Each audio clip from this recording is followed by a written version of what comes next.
Hello friends, welcome to another new session of Smita classes.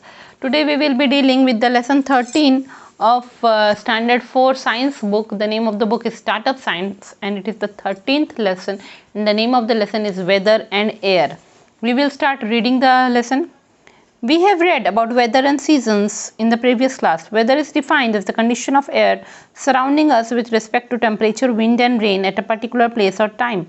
It keeps on changing every day. But why does the weather keep on changing? Who is responsible for this? The answer to these questions is the sun. The sun is responsible for causing changes in the weather. Let's read on further to see how. हमने class 3 में भी weather and seasons के बारे में पढ़ा है। हम लोग जानते हैं कि हमारे आसपास जो एयर हम लोग को सराउंड कर रहा है, ठीक है, हमारे आसपास जो एटमॉस्फेयर है उसका कंडीशन जैसे डे टू डे चेंज होता है, हाँ, किसके कंपैरिजन में टेम्परेचर कैसा है उस हवा का, हवाएं कितनी तेज़ चल रही है, विंड कैसा है, हाँ, और बारिश कैसी हो रही है, रेन टेम्परेचर एंड विंड के जैसा रहेगा तो वेदर वैसा ही रहता है। ठीक है, तो वेदर डिपेंड करता है रेन टेम्परेचर और विंड के ऊपर एक पर्टिकुलर प्लेस में पर्टिकुलर टाइम में। देखिए मैंने क्लास 3 के वीडियो में भी समझाया था कि अगर मान लीजिए कश्मीर में इस टाइम में बहुत ठंडी हवाएं चल रही, वहाँ ठंड लग रही है, तो उसी टाइम केरला में इसी टाइम में बहुत गर्मी लग रही होगी। ठीक है, तो वेदर जो है वो प्लेस के हिसाब से भी चेंज होता है और टाइम के हिसाब से भी चेंज होता है।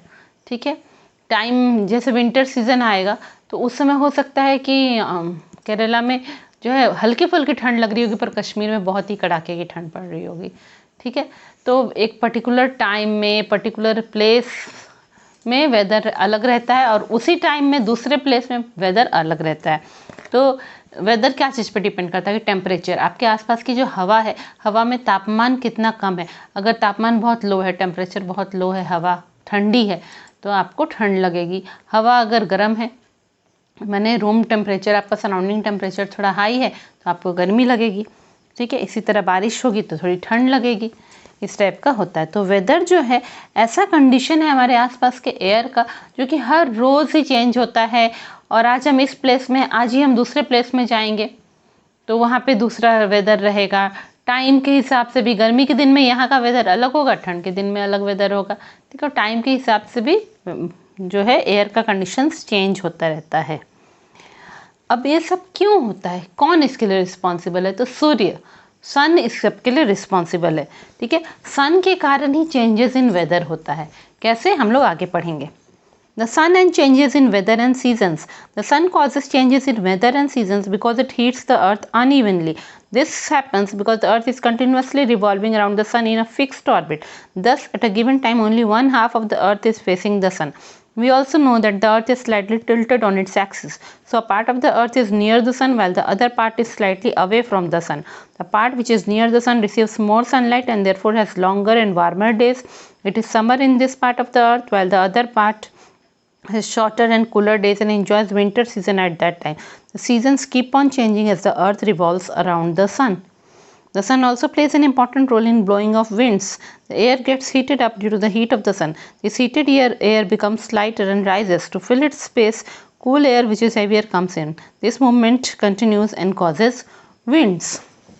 अब जो है सन कैसे रिस्पॉन्सिबल है वेदर में चेंज करने के लिए या सीजन्स में चेंज करने के लिए? वेदर तो हम लोग जानते हैं मौसम होता है, सीजन्स क्या होता है, ऋतुएं।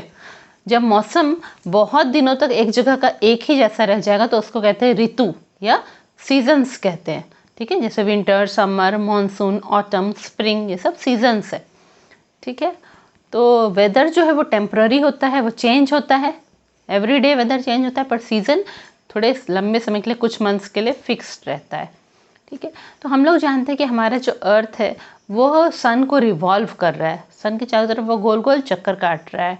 ठीक है, और साथ ही साथ वो खुद भी रोटेट कर रहा है, खुद भी गोल गोल घूम रहा है, जिसके कारण क्या है कि उसका एक पार्ट जो है वो सन के तरफ फेस कर रहा है, दूसरा पार्ट सन से दूर रह रहा है, सन के अपोजिट साइड में है। मतलब कि एक पार्ट में दिन है, एक पार्ट में रात है। तो जिस पार्ट में दिन है, जिधर सन का रेज अभी पड़ रहा है, उधर का टेम्परेचर थोड़ा हाई रहेगा, वहाँ हल्की गर्मी लगेगी। और वही रात के समय दूसरे पार्ट में उसी समय ठंड लगेगी। जिस टाइम लाइटेड पार्ट में थोड़ी गर्मी लगेगी उसी टाइम और कोल्डर डार्कर पार्ट में थोड़ा कोल्ड लगेगा। पहला तो ये हुआ। दूसरा, हम लोग जानते हैं कि हमारा जो अर्थ है वो टिल्टेड है ना। अर्थ कैसे, थोड़ा सा टेढ़ा है ना, टेढ़ा होके ऐसे ऐसे चक्कर काट रहा है ना, सन के थोड़ा सा टेढ़ा है, अपने एक्सिस में थोड़ा टिल्टेड है। तो जो जब वो टेढ़ा है, तो जब वो अर्थ सन के चारों तरफ घूम रहा है, तो उसका कोई एक पार्ट सन की तरफ झुका रहेगा और दूसरा पार्ट सन से दूर की तरफ थोड़ा रहेगा, क्योंकि टेढ़े एक्सिस पे टेढ़ा है, टिल्टेड है हमारा अर्थ अपने एक्सिस पे। तो जो है एक पार्ट सन के नज़दीक थोड़ा रहेगा, एक पार्ट सन से दूर रहेगा, है ना। सन, तो जो पार्ट सन की तरफ झुका रहेगा वहाँ पे सन का ज़्यादा रेस पड़ेगा, डायरेक्ट रेस भी ऑलमोस्ट पड़ेगा। और डायरेक्ट रेस तो नहीं कहेंगे, वहाँ पे सन का रेस थोड़ा जल्दी पहुँच जाएगा। और जो पार्ट दूर है, टिल्टेड होने के कारण थोड़ी दूरी पे है, वहाँ पे बहुत स्लैंटिंग रेस सन का पहुँचेगा, जिसके कारण जो पार्ट टिल्टेड है, सन के नज़दीक है, सन की तरफ झुका हुआ है, वहाँ पे बहुत गर्मी लगेगी। और हो सकता है उस समय वहाँ पे समर सीज़न हो रहा होगा, है ना, समर सीज़न ही हो रहा होगा। और जो पार्ट टिल्टेड होने के कारण सन से दूर की तरफ है, वो पार्ट में विंटर सीज़न हो रहा होगा, ठीक है। फिर जैसे जैसे हमारा अर्थ रिवॉल्व करते करते, रोटेट करते करते दूसरे तरफ पहुँचेगा, हाँ, दूसरे डायरेक्शन में पहुँचेगा, उस समय क्या होगा कि जो पार्ट उस वक्त दूर था सन से, वो अब सन के नज़दीक हो जाएगा, और ऊपर वाला पार्ट जो सन के नज़दीक था वो सन से दूर हो जाएगा। ऐसा कैसा होता है, नॉर्थ पोल एक बार सन की तरफ टिल्टेड रहता है, ठीक है, और इसलिए वहाँ पे नॉर्थ पोल के एरियाज़ में उसमें गर्मी लगेगी। और एक बार साउथ पोल टिल्टेड रहता है, सन के नज़दीक रहता है, तो साउथ पोल में समर सीज़न उस वक्त आएगा। ये आपके बुक में डायग्राम बना है, आप वो डायग्राम अच्छे से देखेंगे तो आपको पूरा क्लियर हो जाएगा कि एक बार आप देख रहे हैं नॉर्थ पोल सन की तरफ झुका हुआ है, एक बार साउथ पोल सन की तरफ झुका हुआ है, और दो और पोजीशन में जो है इक्वल होगा, प्लीजेंट क्लाइमेट रहेगा, ना विंटर ना समर, दोनों पोल्स पे सेम रहेगा, ठीक है। तो इस तरह चूँकि अर्थ रिवॉल्व करता है सन के चारों तरफ, और चूँकि अर्थ का जो है टिल्टेड है ऑन इट्स एक्सिस, इसी के कारण चेंज इन सीजन्स होता है। अच्छा, अब सन के कारण ब्लोइंग ऑफ विंड्स में भी अंतर पड़ता है। हवाएं किस तरीके से बहती है वह भी सन के ऊपर डिपेंड करता है। सन अगर जो है अर्थ को हीट करेगा, ठीक है, जिस पार्ट को ज़्यादा हीट कर पा रहा है सन, वहाँ का उस पार्ट के एयर जो है वो गर्म हो जाएगा, हवा वहाँ की गर्म हो जाएगी। और हम लोग जानते हैं कि गर्म हवा हल्की होती है, वह ऊपर की ओर उठ जाती है, हाँ, तो उधर जो पार्ट जो सन की तरफ झुका हुआ है वहाँ की हवाएं गर्म हो जाएगी और ऊपर राइज कर जाएंगी, और उनकी जगह को लेने के लिए ठंडी हवाएं दूसरे जगह से आ जाएंगी, वो गर्म हवा की जगह को कैप्चर करने के लिए। तो इस तरह क्या होगा, हवाएं घूमेंगी, इधर से उधर हवाएं घूमेंगी, तो ब्लोइंग ऑफ विंड्स होगा। और हम लोग जानते हैं विंड्स अगर बहुत ज़्यादा ब्लो करे, ठंडी जगह से आए तो हल्के ठंड का अनुभव होता है, गर्म जगह से आए तो गर्म का अनुभव होता है, हम लोग जानते हैं, ठीक है। As we have learnt in the previous chapter, the sun is also responsible for rain. Water in the water bodies evaporate because of the heat of the sun and forms water vapor. These water vapor combine and form clouds. When clouds become too heavy, they fall as rain. Sometimes these water drops freeze and fall as snow. अब हम लोग को ये भी पता, देखिए हमने ये जान लिया कि सन के कारण चेंज इन सीजन्स होगा, हमने ये भी जाना कि सन के कारण ब्लोइंग ऑफ विंड्स होगा, और अब हम लोग ये भी जानते हैं कि सन के कारण जो है रेन होता है, बारिश होती है। जो एरिया सन से ज़्यादा नज़दीक है, सन की तरफ झुका हुआ है, वहाँ पे बहुत ज़ोर से सन उसको हीट करेगा, जो हीट करेगा तो इवापोरेशन प्रोसेस फास्ट होगा, है ना। जो भी ओशन से, रिवर्स से और पॉन्ड्स से, ये सब जो भी पानी इवापोरेट होकर वाटर वेपर में चेंज हो रहा है ना। आप लोग जानते हैं इवापोरेशन का मतलब the water changes its state from liquid to vapour state, ठीक है, पानी भाप बन के इवापोरेट हो रहा है। तो चूँकि सन ज़्यादा हीट कर रहा है तो ज़्यादा पानी इवापोरेट होगा, और ऐसे कर करके बहुत सारा पानी इवापोरेट होके वाटर वेपर में चेंज हो जाएगा। अब ऊपर वाटर वेपर जाएगा, वो सब मिल मिल के क्लाउड्स बनाएगा, हाँ, एक जगह इकट्ठा होता जाएगा और बादल बना देंगे वाटर वेपर। और जब ये बादल बहुत ही भारी हो जाएंगे, बहुत सारा वाटर का ड्रॉपलेट्स वाटर वेपर फॉर्म में, पहले तो वाटर वेपर फॉर्म में ऊपर की तरफ जाता है, ऊपर जाके कोल्ड होके वाटर ड्रॉपलेट्स के फॉर्म में वो पूरा क्लाउड्स बना देता है। और जब क्लाउड्स बहुत ही ज़्यादा भर जाते हैं, वहाँ बहुत सारा वाटर ड्रॉपलेट्स जमा हो जाता है, तब वह नीचे गिर पड़ते हैं बारिश के रूप में, ठीक है। और कभी कभी जो है टेम्परेचर ज़्यादा कोल्ड रहेगा तो ये वाटर ड्रॉपलेट्स गिरते समय फ्रीज हो जाते हैं और स्नो बन के गिरते हैं। ज़्यादातर ये किस जगह पे होता है, जो हाई ऑल्टीट्यूड हाइट वाली जगह पे होता है, हिल स्टेशंस में ऐसा होता है कि वो जो रेन गिर रहा है वो फ्रीज होकर स्नो के रूप में गिरता है। तो इस तरह आप देख रहे हैं ना कि सन सीजन्स के चेंज के लिए भी, ब्लोइंग ऑफ विंड्स के लिए भी और रेन के लिए भी रिस्पॉन्सिबल है। Air, air is all around us. We cannot see it, but we can feel its presence when it blows. Moving air is called wind. Gently moving air is called breeze, while fast moving wind is called storm. Air is matter because it has mass and it occupies space. It can also be squeezed. Let's perform an activity to observe the properties of air. हवा जो है हमारे चारों तरफ है ना। हम लोग हवा को देख नहीं सकते पर हम लोग उसका प्रेजेंस फील कर सकते हैं ना। हम लोग देखते हैं पत्ते उड़ते हैं, हाँ, हम लोग कपड़े सुखाएं, कपड़े उड़ने लगते हैं, हमारे बाल जो हैं वो भी हिलने लगते हैं। हम लोग एयर का प्रेजेंस को फील कर सकते हैं जब हवा बहती है, जब एयर ब्लो करता है तब। ठीक है, तो जो बहती हुई हवा है, ब्लो करती हुई हवा को क्या कहते हैं, विंड कहते हैं। और जब हल्की हल्की मंद गति से हवा बह रही है तो उसे क्या कहेंगे, ब्रीज कहेंगे, जेंटली मूविंग विंड। हाँ, और जब हवा बहुत ही तेज़ी से बह रही है, इतनी तेज़ी से कि पेड़ वेड़ सब बहुत ज़ोर ज़ोर से हिल रहे हैं, तो उसे स्टॉर्म कहते हैं, तूफान कहते हैं।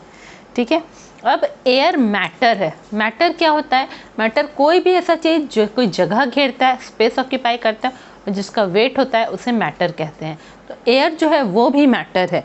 ठीक है, वो भी मास, उसका भी वेट है और वो जगह भी ऑक्यूपाई करता है, स्पेस ऑक्यूपाई करता है। और हम लोग उसको स्क्वीज भी कर सकते हैं, उसको कॉम्प्रेस भी कर सकते हैं एयर को। कैसे पता चलेगा, हम लोग एक बैलून लेंगे। ठीक है, बैलून को हम लोगों ने इन्फ्लेट नहीं किया, फुलाया नहीं है, और उसका हम लोग वेट बैलेंस में रख के, वेइंग मशीन में रख के उसका वेट नोट कर लेंगे। ठीक है, उसके बाद हम उसमें हवा भरेंगे और फिर उसका वेट नोट करेंगे, तो हम देखेंगे कि वेट दूसरी बार में ज़्यादा आएगा। इसका मतलब एयर में वेट है ना, एयर हैज़ गॉट वेट। ठीक है, अब हम लोग जो है कोशिश करेंगे कि बैलून को स्क्वीज़ करें, कॉम्प्रेस करें। जब हम लोग बैलून को हल्के हल्के हाथों से दबाएंगे तो बैलून कॉम्प्रेस भी होता है। इसका मतलब एयर ने वो जगह भी घेर के रखा है, जो जगह, इसलिए वो थोड़ा थोड़ा कॉम्प्रेस हो रहा है। ठीक है, तो एयर जो है वो जगह भी घेरती है क्योंकि बैलून का साइज़ भी बढ़ रहा है और वेट भी बढ़ रहा है, तो एयर में मास भी होता है और वो जगह भी घेरती है, इसलिए एयर क्या है, मैटर है। We have already learned that air is a mixture of gases. It has two main gases, oxygen and nitrogen. Out of these, nitrogen forms its largest part and oxygen forms the second largest part. Apart from these, trace amounts of some other gases like carbon dioxide and water vapor are also found in air. The other components of air are smoke, dust and germs. Air forms a protective blanket around the earth. This blanket is called atmosphere. The continuous movement of air from hot to cold regions and vice versa is called air currents. In coastal areas, these air currents are responsible for causing sea and land breeze, not bridge, breeze. Sea and land breeze. देखिए, हम लोग पहले से जानते हैं कि air में क्या है, एयर क्या चीज़ का बना है, तो मिक्सचर ऑफ गैसेज है, बहुत सारे गैसेज मिक्स होके बने हैं। उसमें दो सबसे बड़े इंपॉर्टेंट गैसेस, मतलब इंपॉर्टेंट क्या बोले, जो गैसेस सबसे ज़्यादा अमाउंट में है, सबसे ज़्यादा मात्रा में है, वह क्या है, नाइट्रोजन और ऑक्सीजन। सबसे ज़्यादा मात्रा में 78% ऑफ एयर क्या है, वह नाइट्रोजन है। ठीक है, और सेकंड पार्ट उसका क्या है, मतलब नाइट्रोजन के बाद सेकंड पोजीशन पे कौन सा आता है, ऑक्सीजन। सबसे ज़्यादा अमाउंट में नाइट्रोजन, उससे थोड़े से कम अमाउंट में ऑक्सीजन। इसके अलावा क्या है, और दूसरे गैसेस भी हैं हवा में, उनमें से एक है कार्बन डाइऑक्साइड। वाटर वेपर तो है ही, पानी भाप बन के जा रहा है, हवा में ही है, वाटर वेपर भी है। इसके अलावा और क्या कंपोनेंट्स है, और क्या पार्ट्स हैं हवा के, स्मोक, डस्ट और जर्म्स। हाँ, धुआं है जो फैक्ट्री से निकलता है, घर के चूल्हों से निकल रहा है, गाड़ियों से निकल रहा है, धूल है, डस्ट, और जर्म्स, कीटाणु भी है। ठीक है, हम लोग के अर्थ के चारों तरफ एयर ने पूरे एक ब्लैंकेट जैसा हमारे अर्थ को ढक कर रखा हुआ है, एक कंबल के जैसा हमारे अर्थ को ढक के रखा हुआ है, और उस ब्लैंकेट को हम लोग क्या कहते हैं, एटमॉस्फेयर कहते हैं। अब है, आप जानते हैं कि जो है हवा जो है, गर्म हवा ऊपर राइज करती है और अपनी जगह को छोड़ के चली जाती है, उसकी जगह ठंडी हवा आती है। ठीक है, तो इस तरह हमेशा जो कंटिन्यूस मूवमेंट हो रहा है हवा का, हाँ, from hot to cold regions, hot से कोल्ड की तरफ जाती है, फिर कोल्ड वाली ठंडी हवा कोल्ड से हॉट की तरफ आती है। इस तरह कंटिन्यूस मूवमेंट हो रहा है, हवा इधर से उधर घूम रही है, वो कंटिन्यूस मूवमेंट को एयर करंट्स कहते हैं। ठीक है। कोस्टल एरियाज़ में, कोस्टल एरियाज़ क्या हो, समुद्र के साइड का एरियाज़ में ऐसे ही एयर करंट्स होता है, हवाएं बहती रहती हैं, कंटिन्यूसली बहती रहती हैं, और इसीलिए वहाँ पे जो हवाएं बहती हैं उनको सी एंड लैंड ब्रीज कहते हैं। ठीक है, अब उसके बारे में हम आगे पढ़ेंगे। Sea and land breeze, land heats up and cools down faster than water, therefore in the daytime land gets heated up due to the heat of the sun much faster than the sea.